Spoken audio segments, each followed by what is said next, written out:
തിരിക്കാൻ പ്രാർത്ഥനയോടെ ദിവസം തന്നെ എനിക്ക് അവൻ ഈ വചനം തീർക്കാൻ പറ്റിയില്ലെങ്കിൽ ചൊവ്വാഴ്ച ഓപ്പറേഷനിലുണ്ട്. അതുകൊണ്ട് അവൻ ടേക്ക് ടൈം അന്ന് ഓർപ്പിക്കും.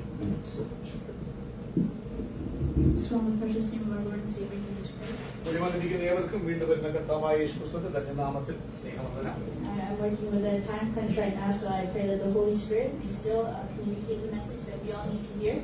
പ്രിയമുള്ളവരെ, സമയത്തിന്റെ രാഹിത്യം മൂലം അവന് ഭാരപ്പെടുന്നു. എന്നാൽ പരിശുദ്ധാത്മാവ് പറയാൻ ആഗ്രഹിക്കുന്ന വചനം നമ്മുടെ ഉള്ളത്തിൽ എഴുതുവാൻ നമുക്ക് പ്രാർത്ഥനയോടെയായിരിക്കാം. This month, the Holy Spirit is speaking to us in order to grow unto the head that is Christ. We need to depend on the hedge of God's favor. പ്രിയമുള്ളവരെ, ക്രിസ്തുവാകുന്ന തലയോളം വളരേണ്ടത് ഈ മാസം പരിശുദ്ധാത്മാവോട് പറയുന്ന ദൂത് ക്രിസ്തുവാകുന്ന തലയോളം വളർച്ച പ്രാപിപ്പാൻ വളരുന്ന പ്രക്രിയയിൽ അവൻ ദൈവത്തിന്റെ വേലിയിൽ നാം സമ്പൂർണ്ണമായി ആശ്രയിക്കണമെന്ന് പരിശുദ്ധാത്മാവെ പഠിപ്പിക്കുകയാണ്. The key verse that I want to turn our attention to today is from the same psalm that we talked about in the psalm reading, Psalm chapter 3, verse 3. If we can read that out loud, Psalm 3, verse 3. താക്കോൽവാക്യമായി ഇന്ന് പകൽക്കാലത്തെ പ്രസംഗത്തിന് വേണ്ടി ഉപയോഗിക്കാൻ ആഗ്രഹിക്കുന്ന ഇന്ന് വായിച്ച സങ്കീർത്തനത്തിന്റെ 3-ാം വാക്യം തന്നെയാണ്. അതിന്റെ 3-ാമത്തെ വാക്യം, നീയോ യഹോവേ എനിക്ക് ചുറ്റും പരിചയം, എന്റെ മഹത്വവും എന്റെ തലയുയർത്തുന്നവനുമാകുന്നു. But thou, O Jehovah, O Lord, are a shield about me, my glory and the lifter of my head. So we see three attributes of favor within that verse. God is a shield about you, that hedge around you. He is your glory and the lifter of your head. But today, I want to talk about Joseph, who for the majority of his life, you could look at his life and say, where's the glory? Where's the lifting of his head? Because he was a slave. He was a prisoner. He went through so much dejection. And yet, God's shield about him never stopped. പ്രിയമുള്ളവരെ, നാം ആ സങ്കീർത്തനത്തിൽ വായിച്ച വാക്യത്തിൽ നമുക്ക് കാണാൻ കഴിയും ദൈവത്തിന്റെ കൃപാകടാക്ഷം, ദൈവത്തിന്റെ ഫേവർ വരുമ്പോൾ, ആ വേലിയാകുന്ന ഫേവർ വരുമ്പോൾ നിനക്ക് സംഭവിക്കുന്ന ഒരു കാര്യം, ചുറ്റും 360 ഡിഗ്രി അവൻ സ്വന്തം എല്ലാം സറൗണ്ടഡ് ആയിട്ട് അവൻ ദൈവം നിനക്കൊരു ഷീൽഡായിട്ട് മാറും. ഷീൽഡ് എന്ന് പറയുന്ന അറ്റാക്ക് വന്ന് നിന്നെ തകർക്കാതിരിക്കാൻ തക്കവണ്ണം ഷീൽഡായിട്ട് മാറും. അവിടെ കൊണ്ട് നിർത്തത്തില്ല, അവൻ നിന്റെ ഗ്ലോറി ആയിട്ട് മാറും. അതുകൊണ്ട് മഹത്വം നിർത്തത്തില്ല. തല കുനിയാൻ നാഥൻ സമ്മതിച്ചാൽ ആ തലയെ ഉയർത്തുന്നവനായിട്ട് മാറും. അങ്ങനെയെങ്കിൽ ബൈബിളിൽ ഒത്തിരി കഥാപാത്രങ്ങളുള്ളതിൽ ഒരു കഥാപാത്രമാകുന്ന യോസഫിനെ എടുത്ത് അവൻ ആ യോസഫ് നടന്ന പാതകൾ കൂടി കടന്നു പോയിട്ട് എങ്ങനെ ദൈവം അവനെ വളർത്തി, എങ്ങനെ ദൈവം അവനെ വളർത്തി എന്ന് പഠിക്കാൻ പലപ്പോഴും പ്രസംഗങ്ങൾ പ്രസംഗിക്കപ്പെടുമ്പോൾ അവൻ ദൈവം ആഗ്രഹിക്കുന്ന ദൂതല്ല പുറത്തേക്ക് പലപ്പോഴും പോകപ്പെടുന്നത്. അവൻ സ്വന്തം ചെയ്യുന്നു. പലപ്പോഴും നമ്മുടെ ഫോക്കസ് വിടുതൽ, ജയം, ഉയർന്നു, തലയുർ, അതിനേക്കാൾ ആഴങ്ങൾ ദൈവവചനത്തിലെ മർമ്മങ്ങൾക്കകത്തുണ്ട്. അത് കാണാൻ ഇന്ന് പകൽക്കാലം അവൻ ദൈവം നമ്മുടെ കണ്ണുകളെ തുറക്കട്ടെ. എങ്ങനെ അവൻ നോക്കൂ, യോസഫിനെ നോക്കി അടിമയാണ്, എങ്ങനെ മഹത്വം, എവിടെയാണ് മഹത്വം, അവന്റെ തല എവിടെ ഉയർന്നു നോക്കി കഴിഞ്ഞാൽ ഗ്രോത്തില് തല ഉയർന്നത് പോലെയുള്ള സംഭവങ്ങളൊന്നും കാണാൻ പറ്റുന്നില്ല. പക്ഷെ അതിന്റെ മധ്യത്തില് അവൻ സ്വന്തം ആത്മാവിന്റെ ദൃഷ്ടി കൊണ്ട് കണ്ട് ചില കാര്യങ്ങൾ പഠിക്കാൻ നമുക്ക് സമയം ചെലവഴിക്കാം. When we look at Genesis chapter 37, we see that Joseph was the most loved son of Jacob. So you know that he had plenty of his father's favor. Even if he didn't have the favor of his brothers, he had plenty of his father's favor. It said that he often brought a bad report of his brothers to his fathers. He was a bit of a snitch. He was a tattletale. He would tell on his brothers when they did wrong things. But a takeaway from that is Joseph managed to keep himself holy, but that was not him. That was also an indication of God's hedge around Joseph for the purpose that God had for him. So, Joseph could have tried to curry for his brother's favor or tried really hard to keep his father's favor, but even in the midst of this, we see God's hedge of favor around Joseph. പ്രിയമുള്ളവരെ, യോസഫിനെ എടുത്ത് പഠിക്കുമ്പോൾ അവൻ യോസഫിനെ കുറിച്ച് പഠിക്കുവാൻ കാണുവാൻ കഴിയുന്നത് അവൻ ഉൽപ്പത്തി പുസ്തകം 37-ാം അധ്യായത്തിലാണ്. അവിടെ ആദ്യമായി തന്റെ കഥകൾ തുടങ്ങി വരുമ്പോൾ അവൻ ദൈവത്തിന്റെ വചനത്തിൽ യാക്കോബിന്റെ വംശപാരമ്പര്യത്തെ കുറിച്ച് പറഞ്ഞ് 37-ാം അധ്യായത്തിൽ ആരംഭിക്കുമ്പോൾ യോസഫിനെ കുറിച്ച് അവിടെ പറഞ്ഞു വരുന്നു. നാം കാണുന്നു അപ്പന്റെ സ്നേഹം ഒത്തിരി ആസ്വദിച്ചവനായിരുന്നു യോസഫ്. തന്റെ ചെറുപ്രായത്തില് അപ്പന്റെ ഫേവർ ഉണ്ടായിരുന്നു. എന്നാല് അവൻ സ്വന്തം ചെയ്യുന്നു. ആ അപ്പന്റെ ഫേവർ ഉണ്ടായിരുന്നുകൊണ്ട് ഒത്തിരി ഗ്രേസ്, കൃപകളുടെ ഒത്തിരി കോട്ടുകൾ അവൻ കൊടുത്തിട്ടുണ്ടായിരുന്നു. അവൻ നന്മകള് ഒത്തിരി പിതാവ് എക്സ്ട്രാ ആയിട്ട് മറ്റു മക്കളെക്കാൾ കൊടുത്തിരുന്നു. എന്നാൽ അവന്റെ നേച്ചറിനെ കുറിച്ച് പറയുമ്പോൾ അവൻ തന്നെത്താൻ സൂക്ഷിക്കുന്നവനായിരുന്നു, പാപങ്ങളൊന്നും പെടാത്തവനായിരുന്നു, തന്റെ ചേട്ടന്മാർ ചെയ്യുന്ന സകല ദോഷങ്ങളും അപ്പനോട് വന്ന് പറയുന്നവനായിരുന്നു. അങ്ങനെയൊക്കെ നോക്കിക്കഴിഞ്ഞാല് ചേട്ടന്മാർക്കും അവൻ സഹോദരന്മാർക്ക് അവൻ ഒട്ടും ഇഷ്ടമല്ലാത്തൊരു വ്യക്തിയായിരുന്നു അവൻ. എന്നാലും അവന്റെ എല്ലാ മധ്യത്തില് അവന്റെ വളർച്ചയില് അവൻ ദൈവം അവനെ ഒരുക്കുന്ന പദ്ധതിക്ക് വേണ്ടി ദൈവത്തിന്റെ ഒരു വേലി അവൻ നമുക്ക് ചുറ്റും കാണാനായിട്ട് കഴിയും. We know that Joseph was a dreamer. He had dreams, 2 separate dreams of sheaves. He and his brothers were tying sheaves, and all of his brothers' sheaves bowed down to his sheaf. And then the other dream where he saw that the sun and the moon and the 11 stars representing his parents and his brothers bowing down to him. And when he communicated these dreams to his family, they put him down. They could not believe it. They rebuked him. അവൻ പ്രിയമുള്ളവരെ എവിടെ കാണുമ്പോൾ അവൻ വളർന്നു വരുന്ന ആ സാഹചര്യത്തിൽ തന്നെ ദൈവത്തിന്റെ സാന്നിധ്യം അവന്റെ ചുറ്റും ഉണ്ടെന്ന് കാണാൻ കഴിയും. അവന് സ്വപ്നം പ്രാപിക്കുന്നു, എന്നാൽ വളർച്ചയായിട്ടില്ല. തിരിച്ചറിയാൻ ദർശനമാണോ അവൻ ദൈവം കാണിക്കണം ഒന്നും അറിയാൻ അവൻ കഴിവില്ലെങ്കിൽ തന്നെയും ദൈവം അവന് സ്വപ്നങ്ങളെ കൊടുത്തിരുന്നു. 2 സ്വപ്നങ്ങൾ നമുക്കറിയാം. ബൈബിൾ വായിക്കുമ്പോൾ അവൻ കൊയ്യുകയായിരുന്നു. അവന്റെ കറ്റ, യോസഫിന്റെ കറ്റ എഴുന്നേറ്റ് നിവർന്നു വന്നു. സൗന്മാരെ കറ്റകളെല്ലാം വീണ് നമസ്കരിക്കുന്ന ഒരു സ്വപ്നം കണ്ടു. അതിനുശേഷം സൂര്യനും ചന്ദ്രനും അവൻ നക്ഷത്രങ്ങളും 10 നക്ഷത്രങ്ങളും അവനെ നമസ്കരിക്കുന്ന ഒരു സ്വപ്നം അവൻ സ്വപ്നം ചെയ്യുന്നു. യോസഫ് കാണാനിടയായി തീർന്നു. ഇതൊക്കെയും തന്റെ സഹോദരൻ പിതാവിനോടും അവൻ വിവരിക്കും. നമുക്ക് അവൻ ഈ വചനത്തിൽ കാണാൻ കഴിയും. From these dreams we know that Joseph had a calling to rule, but in order to rule or get to that level of ruling, God will show you the level that he wants you to grow into, but that can't happen if you continue to stay where you are within the comfort zone of your father's coat of many colors. God may break that comfort zone, but it doesn't mean that he's breaking his hedge of favor around you. ഒരു കാര്യം നമ്മൾ പഠിക്കണം. ദൈവത്തിന്റെ വേലിയെ കുറിച്ച് നമ്മൾ പലപ്പോഴും ചിന്തിക്കുമ്പോൾ വേലി സംരക്ഷണത്തിനാണ്. വേലി കെട്ടിക്കഴിഞ്ഞാൽ പിന്നെ പ്രശ്നങ്ങളൊന്നും ഉണ്ടാകരുത്, എല്ലാം നന്നായി പോകണം. ഇതൊക്കെയാണ് നമ്മുടെ തലമണ്ടയിലുള്ള ഐഡിയസും അവൻ അണ്ടർസ്റ്റാൻഡിങ്ങും. നല്ലൊരു കാര്യം ഓർത്തോണം. ദൈവം അവൻ സ്വന്തം യോസഫിന് ദർശനം കൊടുത്തു, അവന്റെ ഭാവിയെ കുറിച്ച് സ്വപ്നങ്ങൾ കൊടുത്തു. എന്നാൽ ഒരു കാര്യം ഓർത്തോണേ, അപ്പന്റെ കോട്ടുമിട്ട് അപ്പന്റെ കീഴിൽ അപ്പന്റെ തണലിൽ കിടന്നാൽ ഒരിക്കലും ദൈവം ആഗ്രഹിക്കുന്ന ആ ഡ്രീമിലേക്ക് എത്തിപ്പെടാൻ യോസഫിന് ഒരിക്കലും കഴിയത്തില്ല. അവൻ സ്വന്തം ചെയ്യുന്നു. അതുകൊണ്ട് അവൻ ദൈവം അവനെ തന്റെ വഴികളിൽ നടത്താൻ പദ്ധതിയിട്ടു. ഇന്ന് പകൽക്കാലം ഓർത്തോ സഹോദര സഹോദരി, നിങ്ങളും ഞാനും ഇന്ന് കടന്നു പോകുന്ന ഏത് താഴ്വാരങ്ങളാണെങ്കിലും നിനക്ക് ദൈവത്തെക്കുറിച്ച്, ഇന്ന് ഫാദേഴ്സ് ഡേ ആണ്, നിന്റെ അപ്പനെ കുറിച്ച്, അവൻ സ്വന്തം അപ്പനെ കുറിച്ചൊക്കെ പൊക്കി പറ്റും. നീ സ്വർഗത്തിലെ അപ്പനെ കുറിച്ച് വല്ല അറിവുണ്ടോ? അവൻ സ്വന്തം ചെയ്യുന്നു.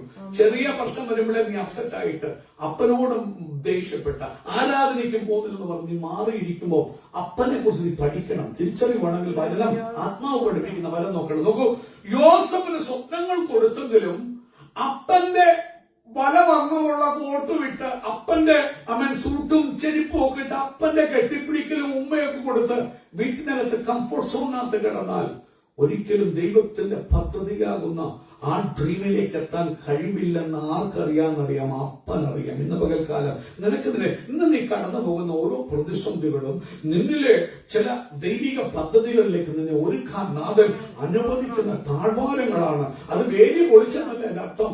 കർത്താവ് അങ്ങനെ ആക്കുമാറാക്കും നിന്നെ വളർത്താൻ വേണ്ടി. ദൈവത്തിന്റെ കൃപയുടെ കടാക്ഷത്തിന്റെ വേലിയ ഇന്ന് നീ കടന്നു പോകുന്ന ഒറ്റപ്പെടലുകള്, നിന്നെ നിന്ദിക്കുന്ന നിന്ദകള്, നിന്റെ ഭവനത്തിനകത്ത് തന്നെ നീ എതിരിടുന്ന എതിരികളൊക്കെയും കർത്താവ് നിനക്ക് അനുഗ്രഹത്തിനാക്കി വെച്ചിരിക്കും. ചില നന്മകള് അത് ദൈവത്തിന്റെ ഫേവറിന്റെ വേലിയാണെന്ന് തിരിച്ചറിയുന്ന എന്ന് ആ നിമിഷമുണ്ടോ അന്നോ നിനക്ക് ദൈവത്തിന്റെ സ്നേഹം തിരിച്ചറിയാനും ഇന്ന് നീ പ്രതികരിക്കുന്ന രീതി മാറ്റാനും പറ്റും. ഇല്ലെങ്കിൽ എന്നോ അവിടെ കിടന്ന കുടിക്കാത്ത കിടക്കത്തേ ഉള്ളൂ. ഇന്ന് പകൽക്കാലം ഈ വചനം വരുമ്പോൾ ശ്രദ്ധയോടെ കേൾക്കണം. പരിശുദ്ധാത്മാവിന് ചില അത്ഭുതങ്ങൾ, മുത്തുകൾ നിങ്ങളുമായിട്ട് പങ്കുവെക്കാനുണ്ട്.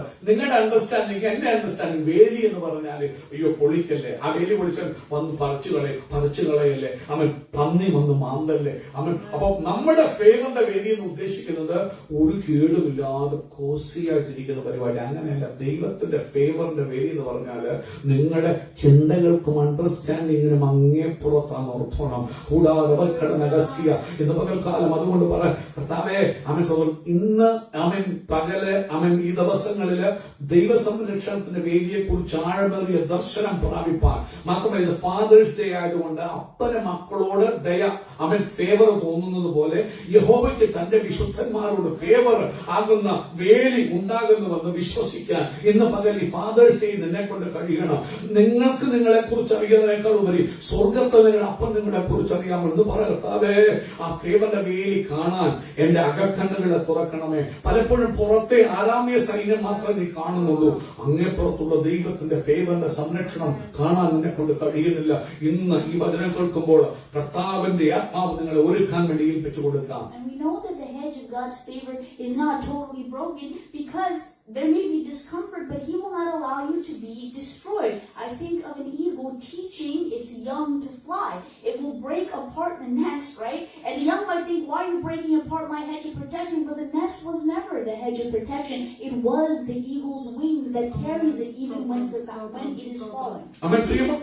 പ്രിയമുള്ളവർ, ഒരു കാര്യം ഓർക്കണം, ദൈവത്തിന്റെ ഫേവർ എന്ന് പറയുമ്പോൾ നമ്മൾ വിചാരം എല്ലാം കോസിനസ് ഓഫ് ലൈഫ് ആണ്. ദൈവത്തിന്റെ ഫേവർ നല്ല പഠിക്കണം, ദൈവത്തിന്റെ തിരുവചനം പഠിച്ചു വരണം. അത് വചനത്തെ ആത്മാവിന്റെ കണ്ണുകളാൽ കണ്ടാൽ മാത്രമേ ദൈവത്തിന്റെ ഫേവറിന്റെ സംരക്ഷണം അവൻ മനസ്സിലാക്കാൻ പറ്റൂ. അന്നേരമായി നിങ്ങളുടെ ജീവിതത്തിൽ ആവശ്യമില്ലാതെ ബഹളം വെക്കാനും ആർഗ്യുമെന്റിന് പോകാനും ഒന്നും ഇടാതെ അവൻ ദൈവത്തിന്റെ ഫേവർ അതിനകത്ത് കാണാൻ പറ്റുള്ളൂ. നിങ്ങൾ അവൻ കോസിനസ് അല്ല ദൈവത്തിന്റെ ഫേവറിന്റെ വേലി എന്ന് പറഞ്ഞു കഴിഞ്ഞാൽ. അതിനെ കാണണമെങ്കിൽ ബൈബിള് അവൻ സ്വന്തം കർത്താവ് അവൻ ഇസ്രായേൽ ജനത്തെ നടത്തിയ വിധങ്ങളെ കുറിച്ച് പറയുമ്പോൾ അവൻ കർത്താവ് പറയുക, ഒരു കഴുകൻ തന്റെ അവൻ കുഞ്ഞിനെ മീതെ പറക്കുന്നത് പോലെ ദൈവം തന്റെ ജനത്തെ സൃഷ്ടിച്ചു. നിങ്ങൾ വത്സനെ കുറിച്ച് അല്ലെങ്കിൽ ഈഗിൾസിനെ കുറിച്ച് പഠിച്ചു കഴിഞ്ഞാല് അവൻ ഈഗിൾസിന്റെ നെസ്റ്റ് ഏറ്റവും ഉയരത്തിലെ പാറകൾ ഉന്നതങ്ങളിൽ കൊണ്ട് വെക്കുന്നത്. പക്ഷെ പലപ്പോഴും കുഞ്ഞുങ്ങൾ ചിന്തിക്കുന്ന ഈ കൂടാണ് അവരുടെ സംരക്ഷണം എന്നല്ല. കൂടല്ല സംരക്ഷണം. ആ കൂടിനകത്ത് പല കാര്യങ്ങളൊക്കെ കൊണ്ടുവച്ച് കുഞ്ഞിനെ മുട്ടയൊക്കെ ഒരു നല്ല സുഖത്തോടെ കിടക്കുന്ന അമ്മ വന്ന അപ്പം എല്ലാവരുടെയും ചിന്ത ഈ സുഖമാണ് വേലി. അല്ലല്ലല്ല, അവൻ ഈകളുണ്ട്, ചിറകുകളാണ് അതിന്റെ സംരക്ഷണം. അമ്മ എന്ത് ചെയ്യുന്ന അമ്മക്ക് അവൻ കഴുകന് അവൻ ഇതിനകത്തുനിന്ന് പല കാര്യങ്ങൾ കുത്തിപ്പറിച്ച് കളയാൻ കമ്പിയൊക്കെ കൊണ്ട് തേയൊക്കെ ഒന്ന് വേദന എടുക്കുമ്പോഴാ കൂട്ടിനകത്തുനിന്ന് ഇത് ചാടുമ്പോ വലിയ പാറക്കെട്ടുകൾ താഴേക്ക് പതിച്ചു തകർന്നത് പാട്ടുണ്ട്. അവൻ പറന്നു താഴെ പതിച്ചെന്ന് തോന്നി പിടച്ചു വീഴാൻ തുടങ്ങുന്ന നേരം ആ കഴുകൻ തള്ളയാണെങ്കിൽ പറന്നൂളിയിട്ട് വന്നിട്ട് താഴെ പാറയിൽ ഇടിക്കാതെ കുഞ്ഞിനെ ചിറകിലേറ്റി വഹിക്കും. വീണ്ടും മണ്ടയ്ക്കൊണ്ട് താഴേക്ക്. കാരണം അവൻ നീ ഈഗിൾസ് വിങ്സ് നീ അറിയണം. ഈഗിൾസ് വിങ്സ് താഴെ അനേക പറവകൾ പറന്ന് വന്ന് താഴെ കിടന്ന് പറക്കും. ദൈവത്തിന് നിന്നെ കുറിച്ചുള്ള ആഗ്രഹം താഴെ വട്ടയിട്ട് കുരുവി പറക്കുന്ന പോലെ പറക്കാനല്ല, കാക്ക പറക്കുന്ന പോലെ ശവം തിന്നുകൊണ്ട് പറക്കാനല്ല. അവൻ ഇടങ്ങളിൽ നിന്റെ വിഷൻസ് മാറാൻ അവൻ താഴെ പറക്കുന്ന കുരുവിക്ക് ഇത്രയേ കാണാൻ പറ്റുള്ളൂ. ഈഗിൾസ് വിങ്സിൽ നീ സോർ ചെയ്താൽ കൊടുങ്കാറ്റുകൾക്ക് മീതെ പെരുങ്കാറ്റുകൾക്ക് മീതെ പറക്കുക മാത്രമല്ല, നിന്റെ വിഷൻ നാരോ ആകത്തില്ല, നിന്റെ വിഷൻ വൈഡ് വിഷൻ ആകും. എന്ന് പറയുന്ന ദൈവത്തിനെ കുറിച്ചും നിങ്ങളെ കുറിച്ചുള്ള പദ്ധതിയെ തിരിച്ചറിയണം. അതുകൊണ്ട് ഫേവർ, ദൈവത്തിന്റെ ഫേവർ എന്ന് പറയുന്നത് കോസിനസ് ഓഫ് കൂടല്ല, ഫേവർ അവൻ സ്വന്തം അതിനങ്ങേപ്പുറമുള്ള ദൈവത്തിന്റെ ഫേവറിന്റെ വേലി നാം കാണാൻ കണ്ണുകളെ തുറക്കാൻ നാം പ്രാർത്ഥിക്കാം. So we know that when Joseph travels away to Dothan, where his brothers are tending to their father's sheep, the brothers see him, they plan to attack him, they take him, strip him of his coat of many colors, they throw him into a pit with no water, but they did not lay a hand on him, it says. They wanted to kill him, they were angry enough to kill him, but they didn't. Why? Did we see an intervention of the two older brothers, Reuben and Judah? But I can't just say it's because of the goodness of their heart, because they hated Joseph just as much as everybody else. It was God's hedge of favor around Joseph that kept him from being killed before his purpose was to be fulfilled. പ്രിയമുള്ളവരെ, കഴിഞ്ഞ ദിവസങ്ങളിൽ കഴിഞ്ഞ ആഴ്ച ഞായറാഴ്ചയും ചൊവ്വാഴ്ചയും നമ്മൾ യോബിനെ കുറിച്ച് പറഞ്ഞു. അപ്പൊ വേലിയുണ്ട്, വേലി പലവിധമായ വേലികളുണ്ടെന്ന് കണ്ടു. അവൻ സ്വന്തം ആദ്യം അവൻ വേവ് ഓഫ് അറ്റാക്ക് വരുമ്പോൾ അവനുള്ള സകല പൊസഷൻസിനെതിരെ അറ്റാക്ക് വന്നു. പിന്നെ അവന്റെ കുഞ്ഞുങ്ങൾക്കെതിരെ അറ്റാക്ക് വന്നു. പിന്നെ അവന്റെ ശരീരത്തിനെ എവിടെയെല്ലാം കഥ പറയാം അവനെ തൊടല്ലേ, അവൻ പിന്നെ പറയാം അവന്റെ ജീവനെ തൊടല്ലേ. അവൻ പല വേലികളുണ്ട്. നിങ്ങൾ മനസ്സിലാക്കണം, ഈ വേലി എന്ന് പറയുന്നത് വലിയ മർമ്മമാണ്. അവൻ സ്പിരിച്വൽ ഗ്രോത്തിന് വേലി നിങ്ങൾ അണ്ടർസ്റ്റാൻഡ് ചെയ്ത് കഴിയുമ്പോൾ നിങ്ങളുടെ പ്രതികരണങ്ങൾ മാറും വിഷയത്തിലുള്ള ബന്ധത്തിൽ. നോക്കൂ, യോസഫിന്റെ ജീവിതം പഠിക്കുകയാണെങ്കിൽ അവൻ നോക്കൂ, ഈ ഒന്നാമതെ ബ്രദേഴ്സ് അവനെ ഹേറ്റ് ചെയ്തു. കാരണം ഇവനെ ഡ്രീമൻ ആണ്, അപ്പന്റെ സ്നേഹം അനുഭവിക്കുന്നതാണ്. പിന്നെ ഇവരുടെ കാര്യമില്ല, അപ്പനെടുക്ക പോയി പറയുന്നവനാണ്. അതുകൊണ്ട് ഇവരെ ഹേറ്റ് ചെയ്തു. എന്നാല് ചേട്ടന്മാര് പോയപ്പോൾ അപ്പം പറയാം, എടാ യൂസഫെ നീ പോയി അവരുടെ സ്നേഹം അന്വേഷിച്ചിട്ട് വാ. പക്ഷെ അവൻ അവരോട് എന്തോ ഇല്ല, ഏറ്റിട്ടില്ല. അവൻ അവിടെ പോകാപ്പാന്ന് പറഞ്ഞ എല്ലായിടത്തും നല്ല വർണ്ണമായ ഡ്രസ്സും ഒക്കെ ഇട്ട് അവരുടെ ഒരു കാണുമ്പോഴേ അവർ പല്ല് കടിച്ചു. അവനെ കൊല്ലാനുള്ള വാശിയില് അവനെ കൊന്നുകളകാന്നാ പറയുന്നത്. നോക്കണം, അത്രയ്ക്ക് അവൻ അങ്ങനെ വന്നപ്പോൾ 2 സഹോദരങ്ങൾ മാത്രം ഇടവിൽ നിന്നു. അവൻ രൂബേനും അവൻ യഹൂദയും. അപ്പൊ നമ്മളൊരു കാര്യം ഓർത്തോണം, അത് യഹൂദയുടെയും രൂപേന്റെയും നല്ല മനസ്സുകൊണ്ടല്ല അവൻ സ്വയം ചെയ്യുന്നു. ദൈവം ഫേവർ കാണിക്കാൻ ആഗ്രഹിച്ചു യോസേഫിനോട്. കാരണം അപ്പന്റെ ഉടുപ്പും കോസിനസും ഇട്ടുകൊണ്ട് നടന്ന മോനെ സ്വപ്നം സാക്ഷാത്കരിക്കപ്പെടത്തില്ല. ദൈവം നിനക്കെന്ന വിഷൻ സാക്ഷാത്കരിക്കപ്പെടത്തില്ല. നിന്റെ ജീവിതത്തിലെ ചില കയ്പുകൾ നാഥൻ അനുവദിക്കുന്നത് ദൈവത്തിന് നിന്നെ കുറിച്ചുള്ള വിഷൻ, നീ കാണുന്ന അവൻ സ്വന്തം ചെയ്യുന്ന ചെറിയ കുരുവി വിഷനല്ല, അവൻ ഈഗിൾസ് വിഷനാണ്. ദൈവത്തിന് നിന്നെ കുറിച്ചുള്ള നിന്നെ പറത്താൻ ആഗ്രഹിക്കുന്ന ഉന്നതങ്ങളില്ല. നീ ആയിരങ്ങൾക്ക് ആശ്വാസമാകേണ്ടവനാ. ചുമ്മാ നമുക്ക് ഒരു ചെറിയ സമയം വന്നിട്ട് ഇത് പറഞ്ഞിട്ട് പോലെ നിന്നെ അയക്കുന്നത് നിന്റെ കുടുംബങ്ങളിൽ ഒത്തിരി നീ കംഫർട്ടാകേണ്ട. അപ്പൊ നിന്നെ ഇഞ്ചപരമായി ഇടിച്ച് ചതച്ചാൽ മാത്രമേ ഒരു മനുഷ്യന്റെ വേദന തിരിച്ചറിയാൻ നിന്നെ കൊണ്ട് കഴിയത്തുള്ളൂ. വൽക്കാലം ആ വിഷൻ നീ കാണണം. നോക്കൂ, കൊന്നില്ല. കാരണം എന്താ? ചെറുമാരുടെ സ്നേഹമല്ല വേദി. പക്ഷെ ദൈവം ആഗ്രഹിച്ചു ഇവനെ ഒന്ന് ഇളക്കാതെ യോസേഫേ, നിന്റെ ഡ്രീമിലെത്താൻ നിന്നെ കൊണ്ട് കഴിയില്ല. കഴിഞ്ഞ കാലങ്ങളിൽ നിന്റെ കുടുംബത്തിലോ നിന്റെ ജീവിതത്തിലോ ഇന്ന് നീ കടന്നു പോകുന്ന വിഷയങ്ങളോ കഴിഞ്ഞ കാലങ്ങളിൽ കടന്നുപോയ വിഷയങ്ങളോ എന്താണെങ്കിലും ദൈവിക പദ്ധതിയുടെ ഭാഗമായിരുന്നു ഫാദേഴ്സ് ഡേ. നീ മനസ്സിലാക്കണം, നിന്റെ അപ്പൻ നിന്നെ മറന്നതല്ല, നിന്റെ അപ്പൻ നിന്നെ കൈവിട്ടതല്ല. പിശാച് പറഞ്ഞ എന്തിന്റെ ദൈവം എന്ന് ചോദിച്ച് നിൽക്കുമ്പോൾ ഈ ദൈവം വേണ്ട നീ പലപ്പോഴും വിളിച്ചു പറഞ്ഞപ്പോഴും അപ്പന്റെ കരുതല്, അപ്പന്റെ കണ്ണ്, ഇന്ന് നീ ആരാധനയ്ക്ക് ഇരിക്കുന്നെങ്കിൽ അപ്പന്റെ സ്നേഹം നിന്റെ പുറകെ വന്നത് നീ മറന്നു പോകരുത്. ഈ ഫാദേഴ്സ് ഡേ നീ അപ്പനെ ഓർക്കണം, സ്വർഗത്തിലെ അപ്പനെ ഓർക്കണം. നോക്കൂ, യോസേഫിനെ പരിപാലിച്ചത് ദൈവത്തിന്റെ പേരിൽ. So we see that Judah was the one responsible of selling Joseph to the Ishmaelite Midianite traders. And oftentimes when I've heard of this being spoken about Joseph's life, you can use your imagination. Slaves were often branded to show who they belonged to. Joseph, who probably never underwent any pinprick of pain, his father never allowed him to be put on the ground probably when he was a child. Joseph was branded to be identified as a slave, eventually sold to Potiphar in Egypt. One of the key verses for this month talks about how we are God's garden. We are His field. All of our growth belongs to Him.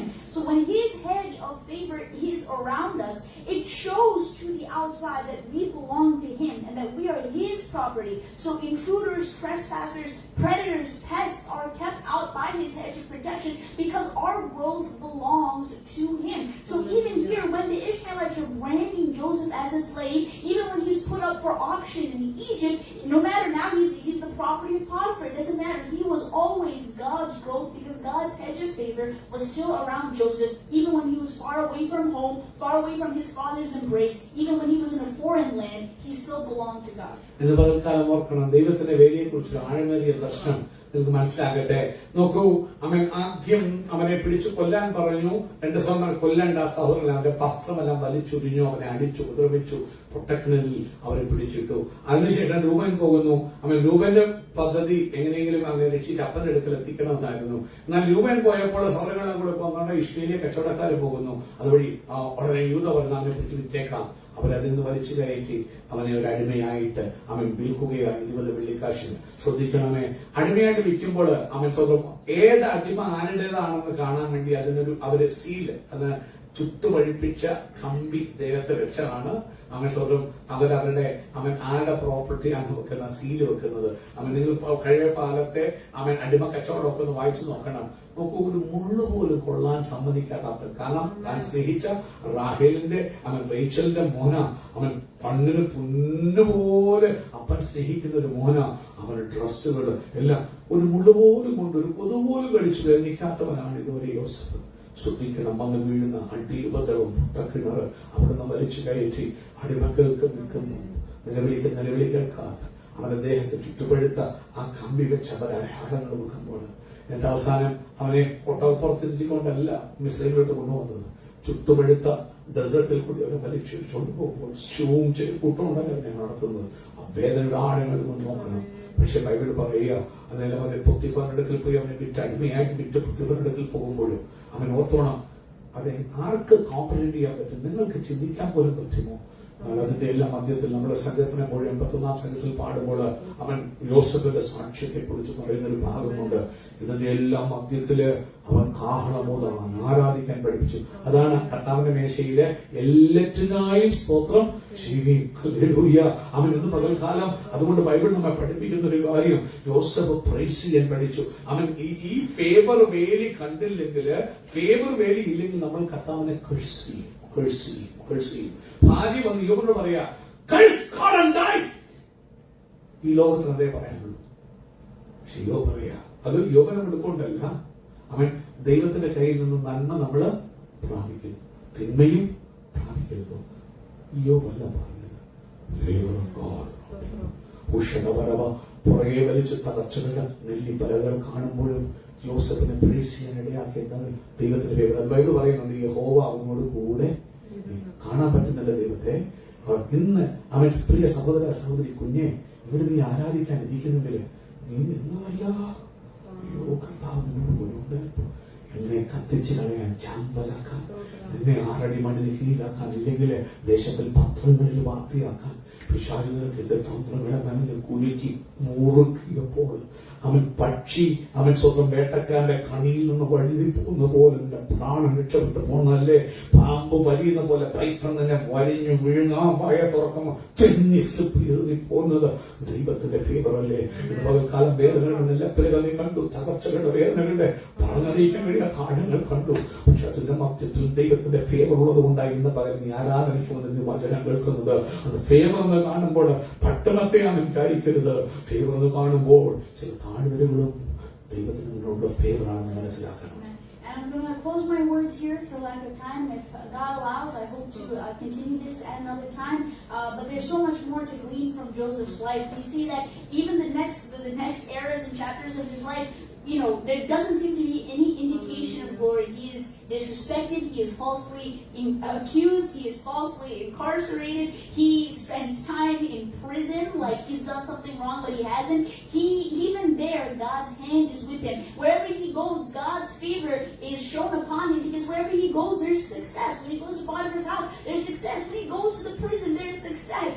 Success in the prison. Joseph is placed in charge of the things going on in the prison, because wherever Joseph goes, there was favor, because God was with him. When Joseph eventually grows tired and weary, he's about to be 30. This started when he was 17.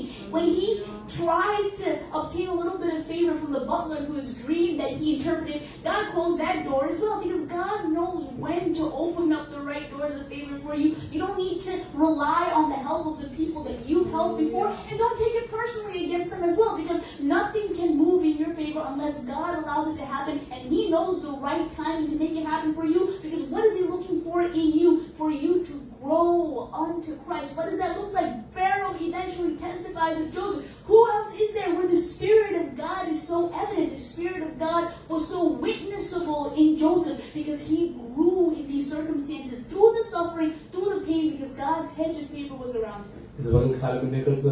സമയം പോയിട്ട് വാക്കുകളെ ചുരുക്കുക. ഒത്തിരി യോസേഫിനെ കണ്ട് പഠിക്കാനായിട്ടുണ്ട്. അവൻ പോകുന്നിടത്തെല്ലാം പട്ടണത്തെ ആയിരുന്നില്ല, പക്ഷെ നിങ്ങൾ കാണാൻ കഴിയും അവൻ എല്ലായിടത്തും തകരുമ്പോഴും അവനോടൊപ്പം ദൈവത്തിന്റെ ഫേവർ ഉണ്ടായിരുന്നു. അതുകൊണ്ട് അവൻ സക്സസ്ഫുൾ ആകുന്നുണ്ട്. അവൻ കിടക്കുന്ന ഏത് മേഖലകളാണെങ്കിലും അവന്റെ മേലൊരു സക്സസ് ഉണ്ട്. കാരണം എന്താണെന്നറിയാം, അവന്റെ കഴിവല്ല, അവനോടുകൂടി ഇരുന്ന ദൈവത്തിന്റെ വേലി. ഇന്ന് പകൽക്കാലം നിങ്ങൾ കടന്നു പോകുന്ന സാഹചര്യം എന്താണെന്നറിയില്ല. ഒരു കാലഘട്ടം 17 വയസ്സ് തുടങ്ങിയതാണ് പീഡനം. അവനെ നമ്മൾ കണ്ടു, നമ്മുടെ വാക്യം കുറിവാക്യം, നീയോ യഹോവേ എനിക്ക് ചുറ്റും പരിചയം, എന്റെ മഹത്വവും എന്റെ തല. ഈ പോകുന്ന ഇടങ്ങളിലൊന്നും മഹത്വമോ തലയുയർത്തുന്ന പരിപാടികളോ ഒന്നും കാണുന്നില്ല. പക്ഷെ ഒരു പരിചയം നിങ്ങൾക്ക് കാണാൻ പറ്റും. അവന്റെ നെല്ലിപ്പലകൾ അവന്റെ സ്ട്രെച്ച് ചെയ്ത് ഇലാസ്റ്റിക് ബ്രോക്കൺ പോയിന്റ് വരെ വരുമ്പോൾ പെട്ടെന്ന് വെളിപ്പെടുന്ന ഒരു ഫേവർ, പെട്ടെന്ന് അവനെ നിർത്തുന്ന ഒരു ഫേവർ, പെട്ടെന്ന് പ്രത്യാശ കൊടുക്കുന്ന ഒരു ഫേവർ. ഇന്ന് ആ ഫേവറുകൾ എന്നെ നിങ്ങളെയും താങ്ങിയത് കൊണ്ടായി ആരാധനയ്ക്ക് വന്നിരിക്കുന്നു. പറയാൻ കർത്താവേ, ഈ ദിവസങ്ങളെ വേലി ഒന്ന് കാണാൻ, ആ വേലി ശരണപ്പെടാൻ, ആ വേലിക്ക് വേണ്ടി നിന്നോട് ചോദിക്കാൻ, എന്നിട്ട് ദൈവത്തെ, അപ്പനെ, ഫാദേഴ്സ് ഡേയിൽ അപ്പനെ സംശയിക്കാതിരിക്കാൻ, അപ്പൻ കാണുന്ന സ്വപ്നത്തിലേക്ക് എന്നെ നടത്തുന്ന അപ്പനെ സംശയിക്കാതിരിക്കാൻ, അപ്പന്റെ പുറകെ ആശ്രയത്തോടെ പോകാൻ, അപ്പനിൽ ആശ്രയിക്കാൻ. 3 ഞാൻ ആശ്രയിക്കും. അവൻ സ്വന്തം ചെയ്യുന്നു. അവൻ എന്റെ ശത്രുക്കളെ ചെകിട്ടത്തടിച്ച് അവൻ ഉദ്ധരിക്കും. അവൻ രക്ഷ എനിക്ക് തരും എന്ന് വിശ്വസിക്കണം. ഇന്ന് ഏത് തകർച്ചയിലൂടെ നീ പോകുന്നില്ല, എത്ര ഹോപ്പ്ലെസ്നെസ് ആണ് നീ കാണുന്നത്, ഒരു കൈപ്പത്തി പോലും വേഗം കാണാതിരിക്കുമ്പോഴും പറയണം, നോ നോ നോ, അവന്റെ ഫേവർ എന്നോട് കൂടെ ഉണ്ട്. യേശുവിന്റെ വചനം കേൾക്കുന്നില്ല, ഇന്ന് ആരാധിക്കും, അവന്റെ ഫേവർ എന്നോട് കൂടെ ഉണ്ട്. എനിക്കത് മതി കർത്താവേ. നീ നടത്തുന്ന വഴിയിൽ ചോദ്യം ചെയ്യാതെ വാങ്ങിപ്പാനം ചെയ്ത് അവൻ സ്വന്തത്തിന്റെ പുറകെ വിശ്വാസത്തോട് പറയാം, കർത്താവേ എനിക്ക് നീ ഒരുക്കുന്ന പദ്ധതിയിലെത്തണം. നീ കാണുന്ന അവിടെ നാം വായിക്കുമ്പോൾ ഈ കഷ്ടങ്ങളുടെ കൂടെ ഒക്കെ പോകുമ്പോൾ യോസേഫിനെ ദൈവം വളർത്തിക്കൊണ്ടിരിക്കുക. അവസാനം ഉന്നതത്തിൽ വരുമ്പോൾ ഫറവോൻ പറയുന്ന കാര്യം, ഇവനെ പോലെ ദൈവത്തിന്റെ ആത്മാവുള്ളവനെ കാണാൻ പറ്റുമോ? ബൈബിൾ പറയും, നിങ്ങൾ ദൈവത്തിന്റെ മന്ദിരമെന്നും ദൈവത്തിന്റെ ആത്മാവ് നിങ്ങളിൽ. അങ്ങനെയെങ്കിൽ ഇന്ന് ഈ പകൽക്കാലം ഈ വചനം കേൾക്കുമ്പോൾ നിന്റെ മേലും ആത്മവ്യാപാരം തന്നിട്ട് നീ ചിന്തിക്കാത്ത ഉന്നത തലങ്ങളിൽ ഈ ലോകത്തിൽ നിന്നെ കൂടി ഇമ്പാക്ട് പതിപ്പിപ്പാൻ, ദൈവത്തിനായി ദൈവരാജ്യത്തിനായി അനേകരെ നേടാൻ ഇന്നും പ്രവർത്തിപ്പാൻ കഴിയാതെ കൊണ്ട് അവന്റെ കർത്താവിന്റെ കരം കുറുതായിട്ടില്ല, കേൾക്കാൻ കഴിയാതെ കാലം മന്ദമായിട്ടില്ല. പല കർത്താവ് ഈ വേദനകളും നിന്ദകളും അപമാനങ്ങളും ഇച്ഛാഭംഗങ്ങളും ഡാഷീംസും ഒക്കെ തരുമ്പോൾ കർത്താവേ നിന്നെ പോലെയാകാൻ എന്നെ പഠിപ്പിക്കണേ, നിന്നെ പോലെ വളരാൻ എന്നെ പഠിപ്പിക്കണേ. കഴിച്ചു പിന്മാറിപ്പോയി വീണ്ടും പാപത്തിൽ കുരുങ്ങാൻ വേണ്ടിയല്ല കർത്താവേ, നിന്റെ ഇഷ്ടത്തിന് വേണ്ടി lord I surrender myself to your perfect will എന്ന് പറഞ്ഞ് ഏൽപ്പിച്ചു കൊടുക്കാൻ, മാത്രമല്ല നിന്റെ കയ്യിൽ ഇണങ്ങിയ ആയുധമായിട്ട് ദൈവം ആഗ്രഹിക്കുന്ന ഗ്ലോറിയിൽ ഞാൻ എത്താൻ, ഈ ലോകത്തിന് യേശുവിനെ കാണിച്ചു കൊടുക്കാൻ, ഈ ലോകത്തിൽ അനേകരെ ക്രിസ്തുവിലേക്ക് നയിക്കാൻ, സത്യവചനം ജനത്തെ പഠിപ്പിക്കാൻ, ഹൈപ്പിലല്ല റിയാലിറ്റി ഓഫ് ലൈഫിൽ ജനത്തെ ജീവിപ്പിക്കാൻ പഠിപ്പിക്കാൻ, ഏത് വേദന വരുമ്പോഴും പുഞ്ചിരിയോട് നേരിടാൻ പഠിപ്പിക്കാൻ കർത്താവെ എന്നെ നിന്റെ കരങ്ങളിൽ ഇണങ്ങി ആയുധമാക്കണമെന്ന പ്രാർത്ഥനയോട് നമ്മെ തന്നെ ഏൽപ്പിച്ചു കൊടുക്കാം. ഈ ദൈവം അനുവദിക്കുന്ന തുടർന്ന് അവൻ ഇത് വീണ്ടും കണ്ടിന്യൂ ചെയ്യുന്നതായിരിക്കും. ഈ വനങ്ങൾ അധികമായി കർത്താവ് നമ്മെ അനുഗ്രഹിക്കുമാറാകട്ടെ.